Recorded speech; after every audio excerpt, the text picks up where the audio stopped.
ఆరోగ్యం, ఆదాయం, ఆనందంగా ఉండే సొసైటీని మనం ప్రమోట్ చేయాల్సిన అవసరం ఉంది. ఈ సందర్భంగా ఈ మూటికి కూడా పెద్ద ఎత్తున జీఎస్టీ రిఫార్మ్ ఉపయోగపడుతుందని చెప్పి నేను మీకు తెలియజేసుకుంటూ, ఇప్పుడు ఇలాంటి రిఫార్మ్ వచ్చినప్పుడు మనం కూడా లీడ్ తీసుకోవడమే కాకుండా మన అసెంబ్లీ ద్వారా దీన్ని పూర్తిగా ఆమోదించడమే కాకుండా దీనికి కారకులైన ప్రధానమంత్రి గారిని మనస్ఫూర్తిగా అందిస్తూ ఈ అసెంబ్లీ ఒక తీర్మానం పాస్ చేయాల్సిన అవసరం ఉంది. నేను చదివి వినిపిస్తాను, మీరు కూడా అందరూ దీన్ని వినాల్సిందిగా నేను కోరుకుంటూ, the Andhra Pradesh legislative assembly conveys its warm appreciation and heartfelt congratulations to the Honorable Prime Minister of India, Sri Narendra Modi ji, on the landmark decision taken by the 56th GST Council regarding GST rate rationalization. This visionary step in simplifying and rationalizing the GST structure will directly benefit the common man, reduce the compliance burden on businesses, and enhance transparency in the tax system. The reforms carried out in the last 11 years under the leadership of the Prime Minister gave a tremendous boost to welfare and development, and now we have embarked on the next generation reforms. This historic reform will further strengthen cooperative federalism, promote ease of doing business, speed of doing business, and support labor-intensive sectors. It will boost consumption, drive investment, and contribute to the sustained growth trajectory of our nation's economy. These reforms will usher in growth of Indian companies, leading to Swadeshi consumption pattern. In the future, this will make Indian brands become global. We also thank the Honorable Union Finance Minister, Srimati Nirmala Sitharaman ji, for her exemplary leadership in securing unanimity in the GST Council for these reforms.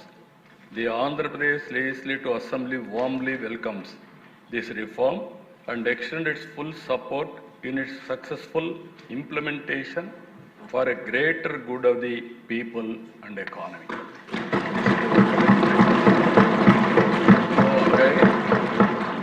మనందరం కూడా ఇలాంటి చరిత్రలో ఒకసారి కొన్ని సంఘటనలు జరుగుతూ ఉంటాయి.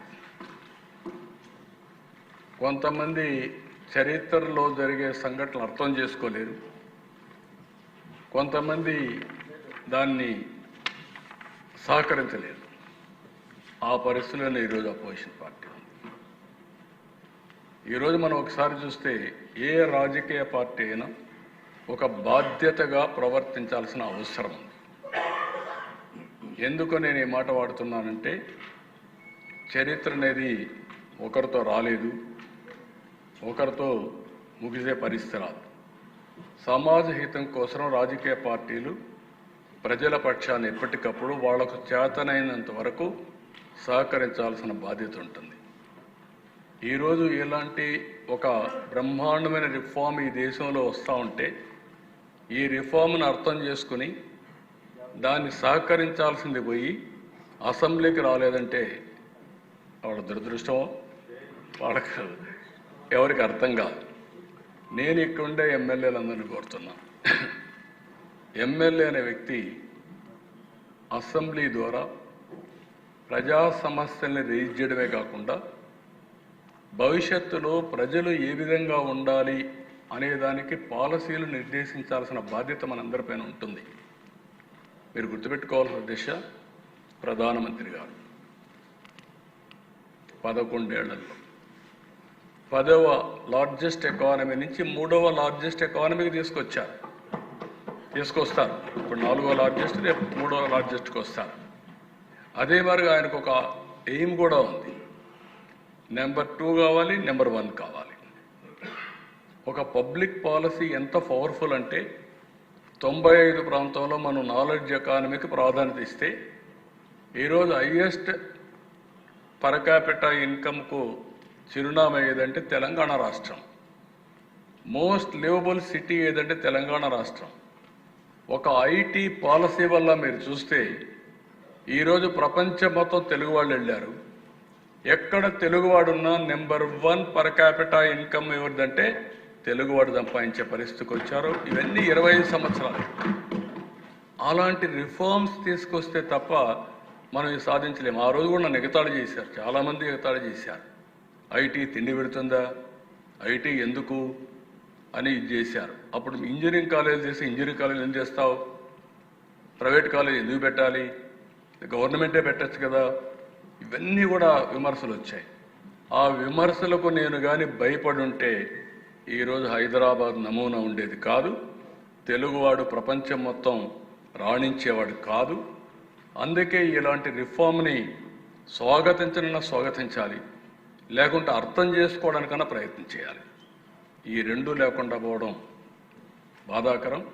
ఇక్కడే ఎమ్మెల్యేస్ అందరినీ కోరుతున్నా, మీరు గుర్తుపెట్టుకోవాల్సింది assembly is a learning centre. కొత్తగా వచ్చిన ఎమ్మెల్యేలు ఎక్కువ సమయం కూర్చోవాలి. ఈరోజు బీఏసీలో కూడా ఒకటి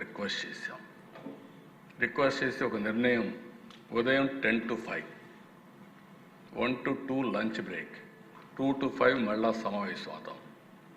ఈ 6 గంటలు మనసు పెట్టి మీరు ఇక్కడ కూర్చోవాలి, లోపల కూర్చోవాలి, సమస్యలు అర్థం చేసుకోవాలి. మంత్రులు కూడా బాధ్యతగా లోపల ఉండాలి. అదే సమయంలో ఆఫీసర్లు కూడా ఈ గ్యాలరీలో ఉండాలి. ఆ సబ్జెక్ట్ వచ్చినప్పుడు ఆఫీసర్లు కంపల్సరీగా ఉండాలి. బాధ్యతగా మనందరం ప్రవర్తించాలి.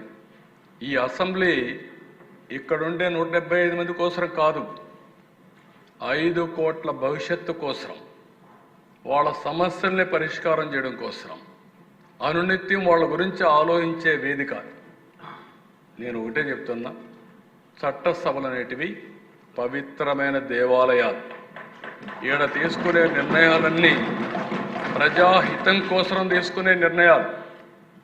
మన దేవాలయానికో చర్చికో లేకుంటే మసీదుకి ప్రార్థనలు చేస్తాం, నమ్మకం. కానీ ఇక్కడ మనం చేస్తే అది వాస్తవం, ప్రజల జీవితాల్లో మార్పు వస్తుంది. అలాంటి పవిత్రమైన ఈ దేవాలయంలో నేను చాలా విషయాలు చూశాను అధ్యక్ష. ఒకప్పుడైతే ఐడియాలజికల్గా ఫైట్ చేసేవాడు, తర్వాత డికేడ్స్ టుగెదర్ సమస్యలు నీళ్లు లేవని నీళ్ల మధ్య ఎమ్మెల్యేలు ఆ ప్రాంతం ఈ ప్రాంతం కొట్టుకునేవాడు. ఆ తర్వాత కరెంటు మీద కొట్టుకుంటే మేమందరం అసెంబ్లీకి వాయిదా వేసి పొలాన్ని చూసి మళ్ళా వచ్చేవాడిని హెలికాప్టర్ వేసుకొని. ఈరోజు కొత్త సమస్యలు వచ్చాయి, కొత్త అవకాశాలు వచ్చాయి. ఇవి మీరంతా అధ్యయనం చేసుకుంటే దానివల్ల ప్రజలకు, మనం నమ్ముకున్న ప్రజలకు, మనం ఓట్లేసిన ప్రజలకు న్యాయం జరుగుతుంది. అందుకే ఈ జిఎస్టీ కూడా మీరందరూ స్టడీ చేయాలి. స్టడీ చేసి దీనివల్ల ఏ లాభాలు ఉన్నాయో మీరు ఆలోచించుకొని ఈ అసెంబ్లీ వేదిక ద్వారా మీరు చెప్పగలిగితే, నేను ఇప్పుడు కమిటీ వేస్తామని చెప్పాం, ఆ కమిటీకే అప్పచెప్తాం. ఈ క్యాంపెయిన్ చేయడమే కాదు, ప్రజల మనోభావాలు అనుగుణంగా రాష్ట్ర ప్రభుత్వం 100 రోజుల్లో మనమేమేమి మార్పులు తేగలుగుతామో, ఏమేమి రిఫార్మ్స్ తేగలుగుతాం, ఆ రిఫార్మ్స్ అన్నీ తీసుకొస్తానని మరొకసారి మీ అందరికీ తెలియజేసుకుంటూ, నా ఆశ ఒకటే, 15% గ్రోత్ రేట్ రావాలి. భారతదేశం ప్రపంచంలో నెంబర్ 1 ఉంటే ఆంధ్రప్రదేశ్ రాష్ట్రం భారతదేశంలో నెంబర్ 1గా ఉండాలి, ప్రపంచంలోనే అగ్ర జాతిగా తెలుగుదేశం ఉండాలన్న కోరిక. ఇది సాధ్యం కావాలంటే మనందరం సమిష్టిగా ఆలోచించి రేపు జరగబోయే పని ఈరోజే మనం చేయగలిగితేనే జరుగుతాయి. దయచేసి అందరూ సహకరించాల్సిందిగా నేను కోరుకుంటూ, మరొకసారి అధ్యక్ష, నేను చాలా విషయాలు చాలాసార్లు చూశాను. Today it is a wonderful day, historical day. ఎందుకంటే దీన్ని విజువలైజ్ చేయగలిగిన వాళ్ళకి అర్థమవుతుంది. లేకపోతే విజువలైజ్ చేయలేకపోతే మామూలులే జిఎస్టీ వస్తే నాకేం వచ్చింది అనుకుంటే మనం ఇక్కడే ఉంటాం. ఇది ఒక వ్యక్తికి కాదు, ఒక దేశాన్ని